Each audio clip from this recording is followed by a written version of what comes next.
Olá, pessoal. Sejam muito bem-vindos à nossa aula de Filosofia do Direito. Hoje nós estamos aqui nessas condições, infelizmente não vamos poder nos reunir pessoalmente. Eu espero que todos vocês estejam se cuidando muito bem, estejam com saúde. E, com fé em Deus, em algum tempo nós vamos ser capazes de nos reunir novamente. Toda essa crise vai passar e todos nós estaremos bem. Dando continuidade, então, ao nosso conteúdo, hoje nós iremos falar a respeito dos filósofos do justnaturalismo. Então, preparei para vocês aqui a aula e vou gravar, basicamente, vou passar para vocês o material de aula e vou explicar brevemente. Lembrando que hoje eu estarei ao vivo, tanto no sistema AVA de aprendizagem, que é o sistema da ATMIL, quanto no Zoom, para que vocês possam tirar as dúvidas de vocês, tá certo? Então, vamos lá. Nós já vimos falando a respeito do justnaturalismo anteriormente. Então, nós falamos a respeito de alguns filósofos da antiguidade, como Aristóteles, falamos também de Santo Tomás de Aquino. E essas duas pessoas, essas duas figuras, são grandes figuras dentro do conceito de direito natural, que posteriormente influenciou outros filósofos e que influenciou o nosso conceito de direito. Então, basicamente, na aula de hoje nós vamos ver alguns desses filósofos, nem todos eles são juristas, mas todos eles influenciaram da sua forma o conceito de direito. Vamos estudar um pouquinho das suas ideias, quais são as ideias mais importantes e como é que isso influenciou a forma como nós pensamos o direito atualmente. Então, a primeira coisa a ser entendida é o conceito em si de direito natural. A gente geralmente tem uma visão de que, não, é uma lei realmente, é a lei natural, a lei dos homens em si. Mas, na verdade, ela nasce de um conceito de que deve haver uma lei que esteja acima realmente da lei positivada. Porque se a lei é aquilo que diz o Estado, se o Estado muda a lei, o direito muda, não haveria então um sentido nisso. O conceito de direito natural, na verdade, seria de que haveria um direito inerente ao homem, inerente a todos os seres humanos, independentemente de onde você vem, de qual estado você pertence. Uma lei natural que garante a você, que concede a cada ser humano a existência de alguns direitos. Esses direitos eles devem ser respeitados. É interessante porque inicialmente não há, especialmente nos filósofos da antiguidade, uma contraposição entre o direito natural e o direito positivo, porque existe na verdade uma complementariedade. Existe o direito natural e o direito positivo, na verdade, ele complementaria. Então as leis humanas, elas complementariam essa lei eterna, essa lei natural. Posteriormente, nós vamos ver que isso acabou trazendo algumas contraposições entre alguns filósofos, especialmente na modernidade. Então, a ideia básica do direito natural é de que haveria sim a existência de um direito universal, um direito realmente derivado da própria natureza. Na modernidade, um direito derivado da humanidade racional do homem. Na Idade Média, a colocação o fundamento do direito natural seria de fato a teologia, ou seja, a lei divina, o pensamento e a inteligência divina.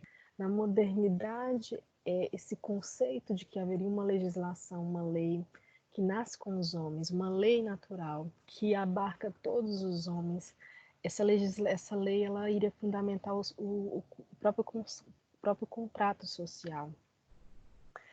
E essa seria uma lei verdadeira, porque seria uma lei imutável. Ela é natural, ela é concedida a todos os homens, e essa lei não muda, assim como as leis humanas, assim como o direito dado pelo Estado. Mas nós não estamos falando de Estado ainda. Na antiguidade, nós já falamos a respeito disso. O direito natural ele derivava de uma conceituação, no sentido de que haveria essa lei dada a todos os homens, uma lei divina, uma lei eterna, uma lei imutável. É interessante como nós podemos perceber, fazer uma analogia bem rasa em relação a isso, no que concerne aos crimes. Então, se você pensa, por exemplo, no crime de homicídio, imagine qual é a sociedade que não pune o crime de homicídio. Então, é quase como uma conceituação natural de que você sabe que o homicídio, tirar a vida de um ser humano, é uma coisa ruim, é uma coisa que ofende a lei natural. que ofende o curso natural da vida de uma pessoa. Então, nenhum outro ser humano tem o direito de tirar a vida de um ser humano. Então, o direito à vida seria um direito natural.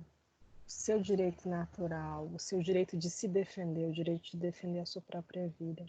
Então, essa seria uma lei eterna, seria uma lei imutável, e que todas as sociedades reconhecem, independentemente se elas têm ou não direito escrito, direito positivo. E você vai ver esse pensamento filosófico, esse pensamento, essa ideia de conhecimento, permeando diversas sociedades, assim como a sociedade grega, ou as filosóficas, tanto com Aristóteles, tanto quanto os estoicos.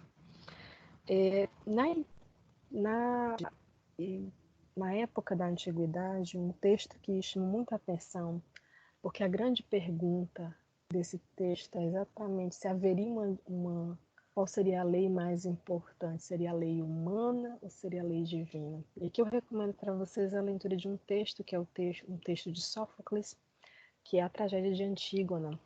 A Tragédia de Antígona é um livro maravilhoso e trata basicamente da história de uma jovem Antígona. Ela está prometida em casamento ao filho do rei, o nome do rei é Creonte, e o seu irmão, Polinices, ele se insurge contra o rei, não vou explicar aqui a história, mas o rei determina que ele morra, ele acaba sendo morto pelo próprio irmão, mas não apenas isso, o rei determina que ele não seja enterrado, e que cabe uma pequena explicação. Na cultura de Antígona, na cultura grega antiga, se você não fosse enterrado, você não seria capaz de entrar na vida eterna.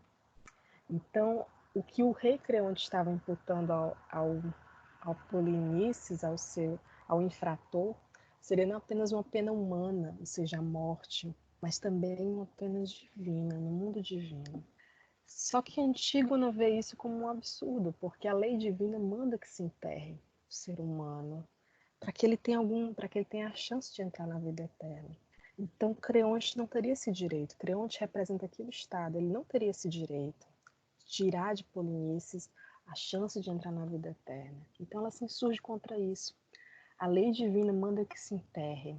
A lei humana não quer conceder esse direito divino, esse direito a Polinices, mesmo já tendo imposto a ele uma punição humana. Então, eventualmente, ela acaba sendo condenada também a ser morta e emparedada.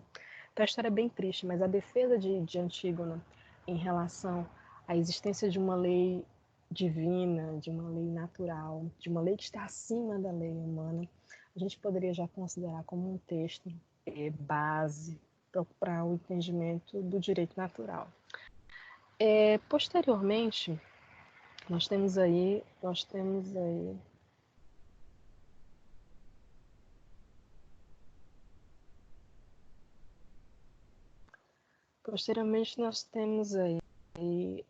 obviamente, Aristóteles, em seu livro Quinto, ele já fala a respeito do conceito de direito natural. Nós vimos isso quando estudamos Ética Nicômaco. Ele fala basicamente da existência de uma lei universal, de uma lei natural universal que regeria a todos e a todos. E, obviamente, ele relaciona esse conceito com o próprio conceito de justiça. Já falamos a respeito disso, então, seguindo, posteriormente nós falamos um pouco a respeito de Santo Tomás de Aquino, que obviamente teve contato com as obras de Aristóteles, admirava Aristóteles, a quem ele chamava de o filósofo. E Santo Tomás de Aquino ele vai relacionar o direito natural, ele vai fundamentar o direito natural no conceito realmente do cunho teológico. Então, ele vai dar ao direito natural um cunho teológico ao colocar a base de todos os princípios do direito natural como a ideia da inteligência e da vontade divina. Então, essa seria a base. Então, o direito natural ele surge da vontade divina, ele é concedido ao homem pela vontade divina, pela vontade de Deus. Então, São Tomás de Aquino é basicamente o grande expoente desse pensamento. Na modernidade, e aí nós vamos ter onde vai começar de fato as grandes dificuldades, porque na Idade Média realmente nós temos todo aquele ambiente religioso, mas na modernidade as críticas ficavam a respeito da própria formação do Estado. A maioria dos filósofos que nós vamos ver, eles se viram e eles presenciaram, eles viveram o período da Reforma Protestante, a formação de estados, até mesmo a conquista de espaços com as grandes navegações, locais de territórios por todo o mundo, onde as pessoas viviam, onde sem sociedade, sem uma sociedade definida, que Jean-Jacques Rousseau vai chamar de os bons selvagens, mas então nasce toda uma necessidade de uma ideia, da tradução de uma ideia de Estado. E de onde é que viriam os direitos do homem? Então nós vamos ver diversos filósofos que vão tratar disso e vão desenvolver a ideia de direito natural. Então muitos deles nós falamos de Santo Tomás de Aquino. Inicialmente, grande parte deles eram religiosos, então vamos ter Francisco de Vitória, Francisco Soares, posteriormente Hugo Grotius, Samuel von Pufendorf, Thomas Hobbes, John Locke e Jean-Jacques Rousseau. Então, só para citar alguns, obviamente não são todos, mas seriam os principais estudiosos do direito natural. E especialmente esses três últimos, Thomas Hobbes, John Locke e Jean-Jacques Rousseau, que vão tratar exatamente especificamente do conceito de contrato social e das ideias em si de estado de natureza e do direito natural que permeia e que se rodeia o homem em todos esses estados. Para iniciar, então, eu gostaria de falar a respeito desse autor, Hugo Grotius, que é inclusive o autor que está aí na nossa tarefa de sala hoje. Eu separei um texto dele, onde ele fala exatamente de direito natural, e é um autor que no Brasil, infelizmente, não é muito conhecido. Nós temos uma obra dele traduzida, que é Direito de Guerra e Paz, é uma obra traduzida em 2 volumes, é uma obra bem grande. Hugo Grotius é praticamente seria um dos fundadores do direito internacional. É muito estudioso, um verdadeiro prodígio.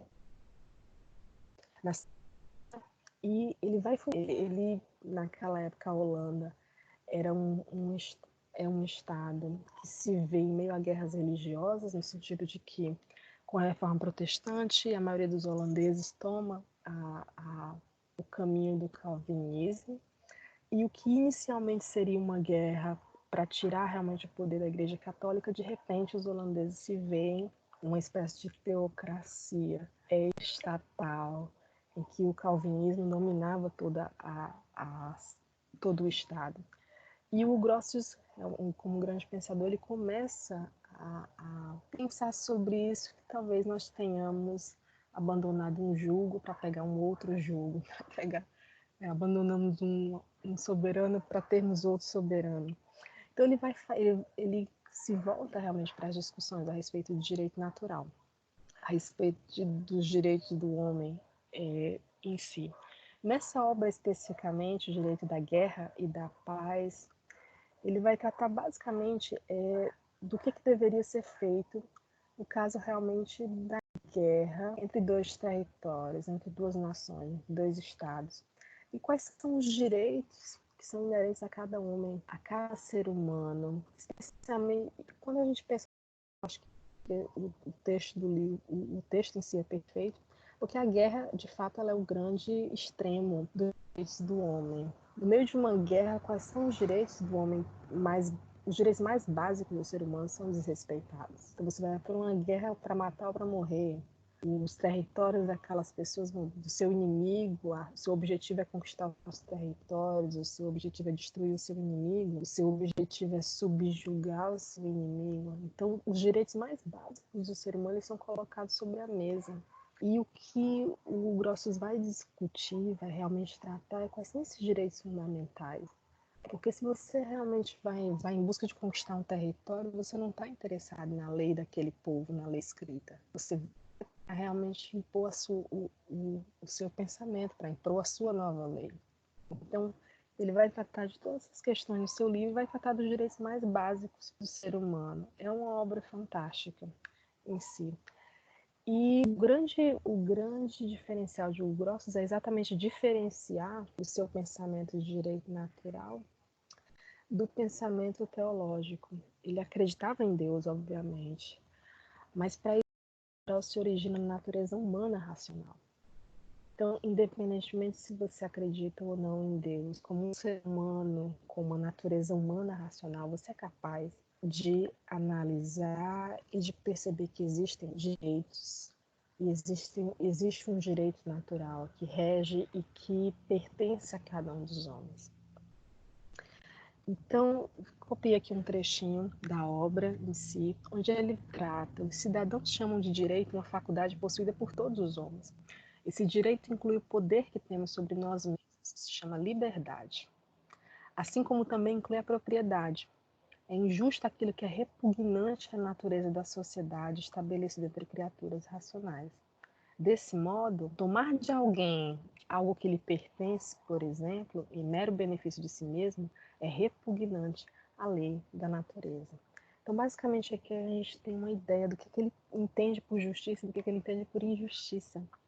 Então, tem um grupo de criaturas racionais, as criaturas racionais são capazes de analisar um fato, analisar um ato e perceber se aquele ato é realmente repugnante à natureza daquela sociedade estabelecida. Então, tirar algo de alguém é algo repugnante, não é justo. Você toma algo que não lhe pertence, aquela pessoa que se vê privada do seu objeto, essa pessoa está sofrendo uma injustiça. Da mesma forma, tirar a vida de alguém. Então, a partir daí, a partir dessas pequenas análises, dessas análises iniciais, desculpa, o Grosses vai definir realmente as suas ideias a respeito do direito natural. Ele também defende o conceito de livre-arbítrio, e aí lembrando aqui novamente Santo Agostinho, né? Também, obviamente, reconhece o direito à autodefesa, o direito de ser recompensado por qualquer prejuízo causado por um adversário. Então, em uma guerra, obviamente, deve haver sim, deve haver direito, e esse direito, esse fundamento exatamente no direito natural. Posteriormente, nós vamos aqui falar um pouco a respeito, definitivamente, de um autor muito conhecido no Brasil. É um autor espanhol, e era um teólogo tomista. Ele basicamente fundou, né, a Escola de Salamanca, um movimento escolástico denominado Escola de Salamanca. Ele foi, de certa forma, talvez o primeiro jurista filósofo a pensar as questões indígenas, as questões de liberdade natural dos indígenas. Isso é interessante porque exatamente naquele período das grandes navegações e o período em que a Espanha conquista diversos territórios na América Latina, na América como um todo, ele se volta exatamente para as questões dos selvagens que aqui moravam. Ele se volta realmente para as questões dos indígenas que aqui moravam. Esses indígenas teriam um direito de resistência, por exemplo, aos espanhóis. É justo que a Espanha, é justo que as nações, naquela época o termo Espanha nem seria o mais correto, mas é justo que essa nação se aposse desses territórios com essas pessoas que moram lá, com esses indígenas. Então ele vai fazer exatamente todo o seu pensamento, vai teorizar a respeito disso. E é bem interessante porque toda a fundamentação dele se baseia no jeito natural dos indígenas. Então ele vai constituir a primeira ideia dele a ser trabalhada é exatamente a ideia de que se os indígenas seriam naturalmente livres ou escravos. Percebam como isso é importante. Então, ele está discutindo o direito natural não apenas dos povos europeus, mas o direito natural daqueles povos que estão sendo descobertos, entre linhas, descobertos pelos europeus nas grandes navegações. E ele acaba concluindo que sim, essas pessoas são livres, que sendo livres, sendo os indígenas das Américas, de outros territórios conquistados, se eles eram livres, eles tinham o direito de se afirmarem como senhores de seus bens.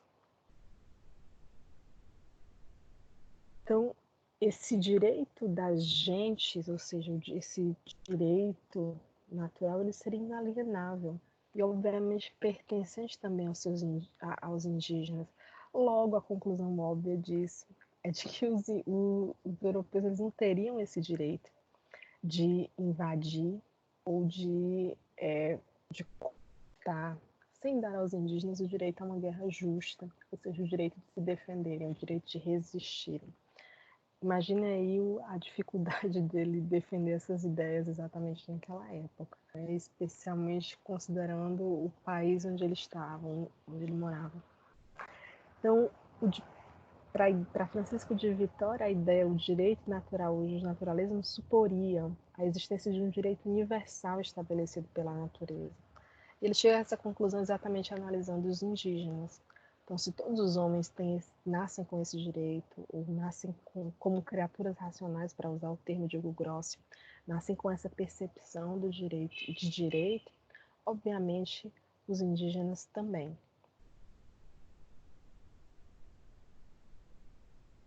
E aí nós vamos falar a respeito de um rapaz que é muito conhecido de vocês, com certeza, nessa altura do campeonato, que é Thomas Hobbes. Thomas Hobbes não é exatamente um jurista, não foi um jurista, ele é um filósofo político inglês, mas as suas teorias, obviamente, elas exerceram uma influência muito grande sobre todas as áreas das ciências humanas. Então, nós temos a sua grande obra, que é Leviatã, e que é uma obra estudada exaustivamente em teoria do Estado e, obviamente, teoria do direito. A frase mais famosa dele, obviamente, é: o homem é o lobo do homem.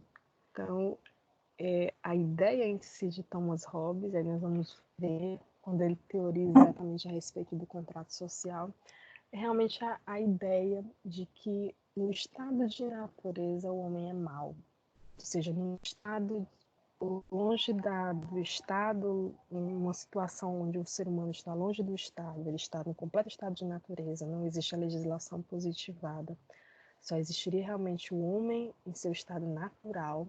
O homem ele é lobo do homem, ele é mau, ele vai tender realmente a praticar aquilo que é ruim. E daí a necessidade do Estado, e daí a necessidade realmente de um Estado que seja forte, que seja capaz de garantir a segurança dos seus cidadãos. Hobbes era meio esquizofrênico, então dizem que isso afetou muito a vida dele e consequentemente, não que ele tivesse um diagnóstico de esquizofrenia, não tinha como ter naquela época, mas ele era uma criatura realmente tomada pelo medo. Isso você percebe em todas as suas obras.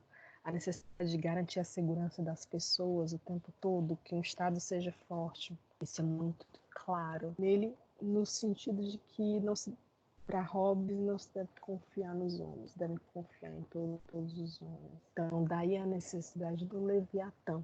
E essa é a sua principal obra. Leviatã, está aqui uma figura interessante para vocês. Essa é a figura do primeiro livro, de quando o livro dele foi publicado. Era uma figura que estava por dentro do livro, da encadernação.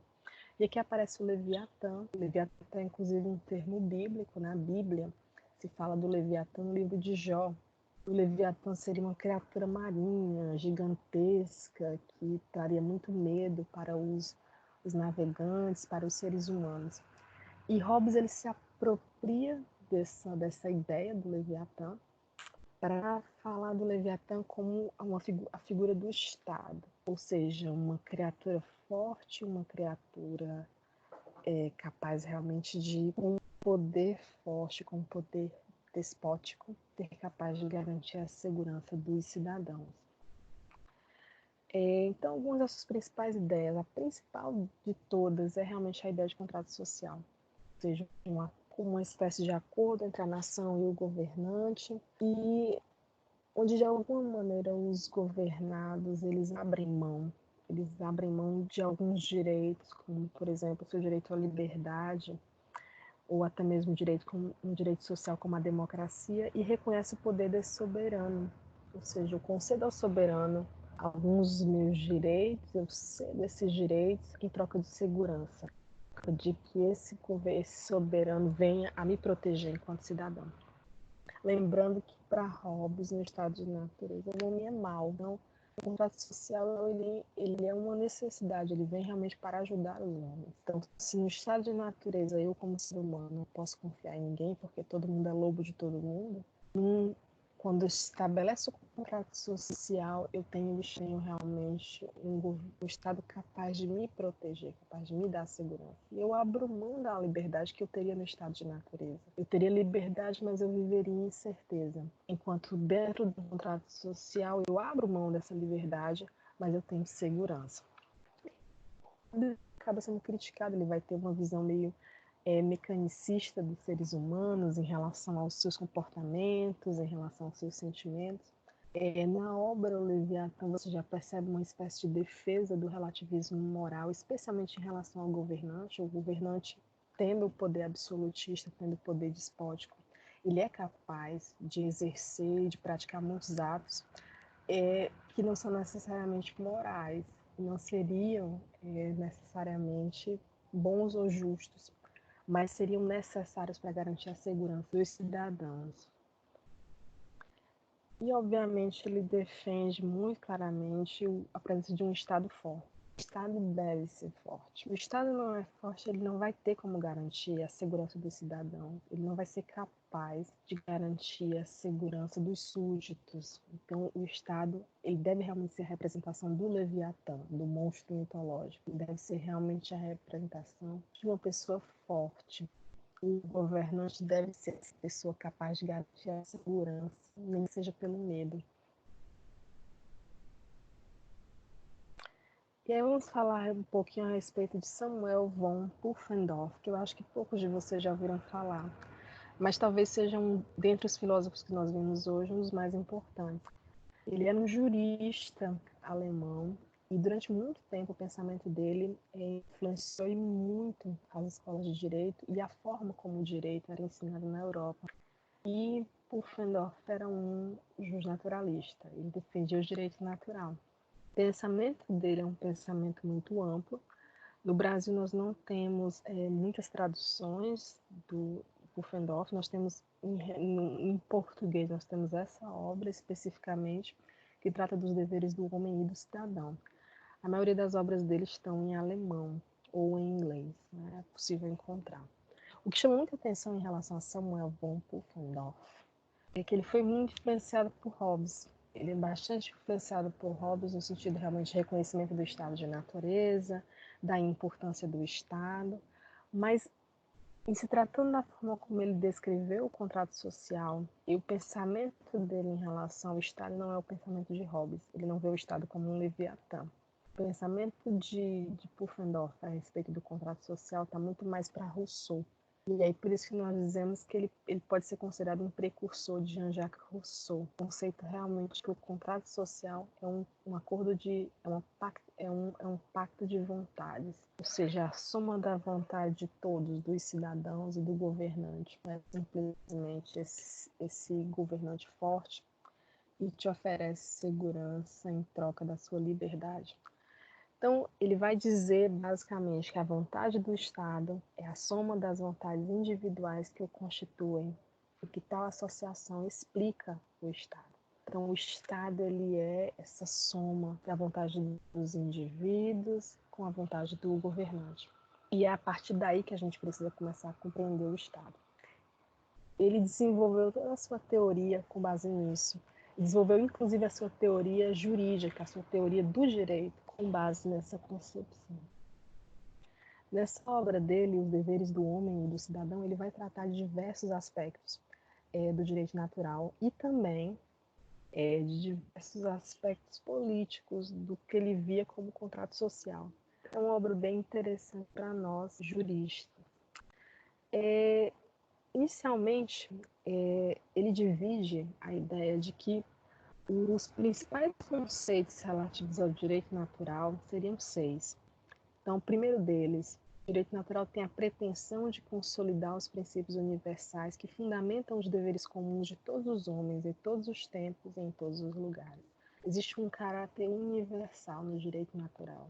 Então, todos os princípios universais que podem encontrar estão dentro do direito natural. E isso, Pufendorf dialoga a respeito disso no seu livro. A segunda questão é de que as leis naturais são demonstradas, conhecidas e compreendidas mediante a razão natural.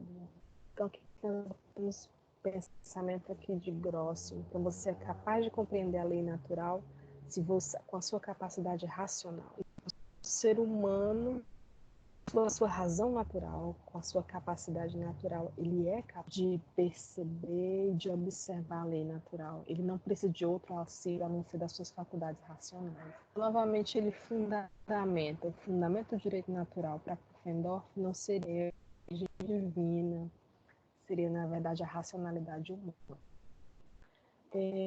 Terceiro, o direito natural é descoberto metodologicamente, mediante a razão humana. Não é necessário apelar para uma instância sobrenatural ou buscar a ajuda além das suas próprias forças. Novamente, um reforço.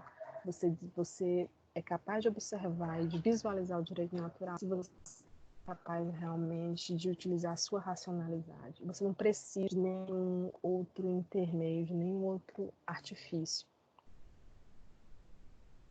Quarto, a finalidade que anima o direito natural é justamente a de conduzir, educar e proporcionar ao homem a condição para se transformar num membro útil à sociedade que vive, proporcionando os instrumentos das mudanças e realizações dos fins que ele próprio e a sociedade se propõem. Novamente aqui reforçando o conteúdo e a utilidade do próprio direito natural. Para Pufendorf, é interessante a gente falar isso, o direito natural é capaz de ser percebido por qualquer ser humano. E na análise, na reflexão a respeito do direito natural, você é capaz realmente de encontrar o seu objetivo, o seu sentido de fato em relação à sociedade, de ser um membro útil dessa sociedade. Então, essa análise realmente do direito natural como um direito capaz realmente de fornecer ao homem todas as reflexões necessárias. Quinto, o direito natural serve para julgar a maior parte das ações externas dos homens, pois o que pertence ao foro interno, à consciência, não se pode emitir qualquer juízo segundo seus critérios.